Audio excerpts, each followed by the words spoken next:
Thank you. I love living in Oregon. I suspect most of the people in this room love living in Oregon. Oregon is a desirable place to live, and as Governor Brown said this morning, a lot of people want to live in Oregon, and a lot of people are going to live in Oregon. Over the next 20 years, almost 1 million new people will call Oregon home. The Oregon Business Plan calls for 25,000 jobs a year. The economists at Eco Northwest have estimated that to accommodate this growth, we need 30,000 housing units each year. We've only done this once in the history of the state of Oregon. It's a really, really big number. And for perspective, it's about the number of housing units in Medford, Oregon. So just imagine adding a city the size of Medford to our state every year for the next 20 years. It's a lot. So we know change is inevitable, growth is coming. The question is, how are we going to keep up? So far, we're not. There's a coalition that's been forming called Up for Growth, where traditionally the housing conversation was primarily affordable housing advocates and the real estate community. This coalition is engaging a broad range of employers, transit agencies, and other public agencies in the conversation about how we're going to meet our housing targets. They commissioned a report from Eco Northwest that found that between 2000 and 2017, we had underbuilt our housing targets by 155,000 units. That's basically, think of that as our deficit. In Oregon history, we've generally built about 1.1 housing units for every new household. And that makes sense, right? You need about one house for every household formed. And then you need a little bit more to make up for the fact that some units are passing out of the housing market. Well, since 1982, as this slide shows, we've done about 0.8, or just one since 1982. And that is below the goal, but it's probably enough that we could live with it. Unfortunately, since 2000, we've been building 0.8 housing units, and since 2010, we've been building 0.6. I know you can all do math, but that means for every 100 households formed in Oregon, we're only building 60 housing units. That's crazy, and it wasn't always this way. We've made home building more expensive, we've limited the kinds of housing that you can build, and we've limited the kinds of places that you can build some of the most efficient types of housing. It's not just a Portland region problem. Only a handful of counties in the whole state have been keeping up with growth. Those in yellow and orange are the ones that are falling behind.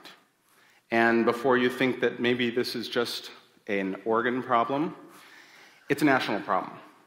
Across 23 states, we have underbuilt by 7.3 million units. Some of those states have a much, much worse situation than Oregon.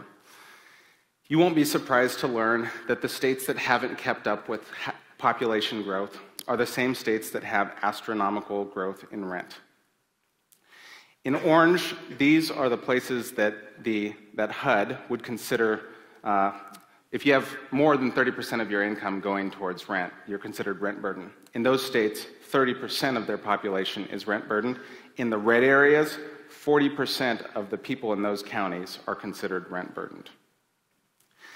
The effect of higher portions of our income going towards rent has long-term effects on family wealth building, and it affects particular populations in a bigger way than others. Of course, low-income people. It affects young people with mounting student debt. It affects people of color. And as Dr. Chetty said this morning, housing instability has health and social impacts as well. People, as rent is rising, are also not being able to live where they'd like to live. They're chasing lower rents, and in some cases, many cases, that means they're living further away from the places that they work, they play, and they go to school. This means longer commutes, and it means that people are spending more money on commuting, spending less time with their loved ones. And in addition to the environmental impacts of those long commutes, it also means that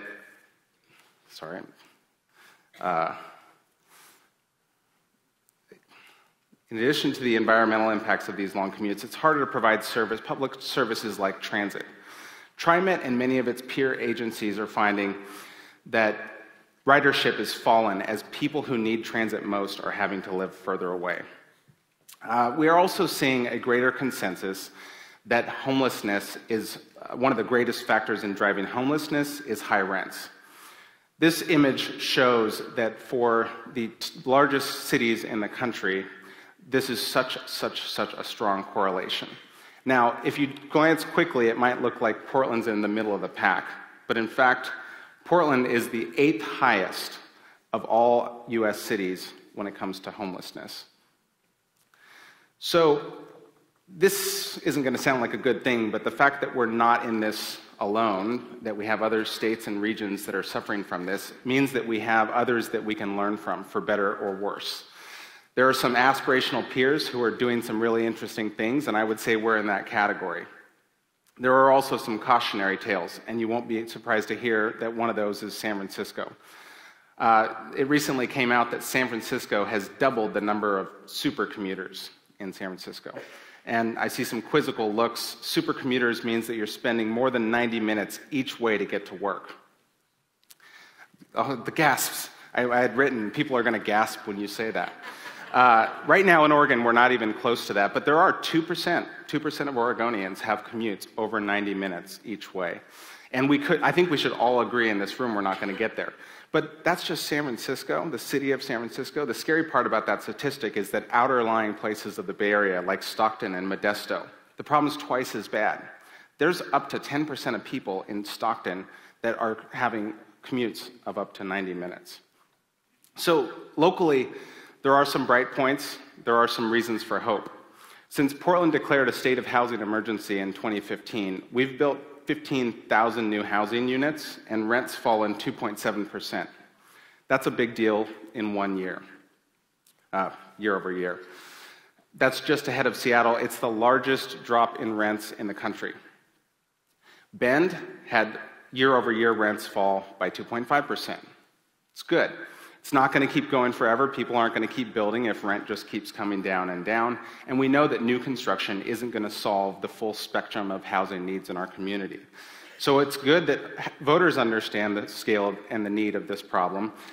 They approved Measure 102, which is incredibly important. It makes our housing dollars go farther by being able to leverage public investment. And locally here in the Portland metro region, they approved the $653 million metro housing bond. We are moving in the right direction, but it's not enough. This upcoming legislative session is an opportunity for us to do many things right. Broadly, this falls into two categories: strategies that address housing supply and get the pipeline moving, and strategies that affect the lack of housing supply, like homelessness.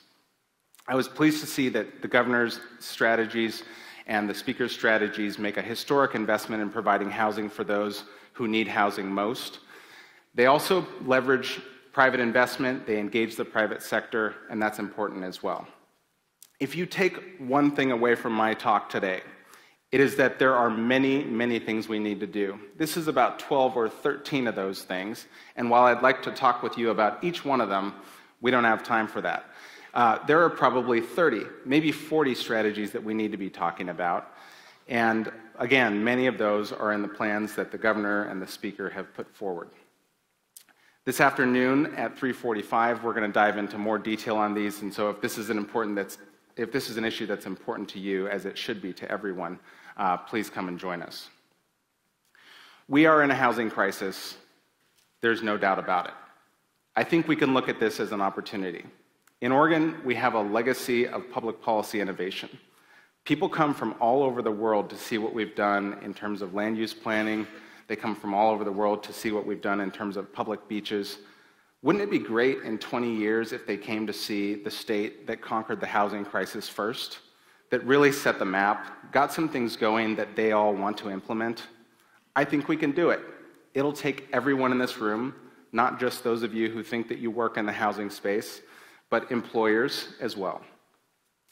Ultimately, high cost of living is a tax on households, and it is a competitive disadvantage for business. We don't have to continue down this path. Working together, we can make Oregon a place that everyone can afford to call home. Thank you.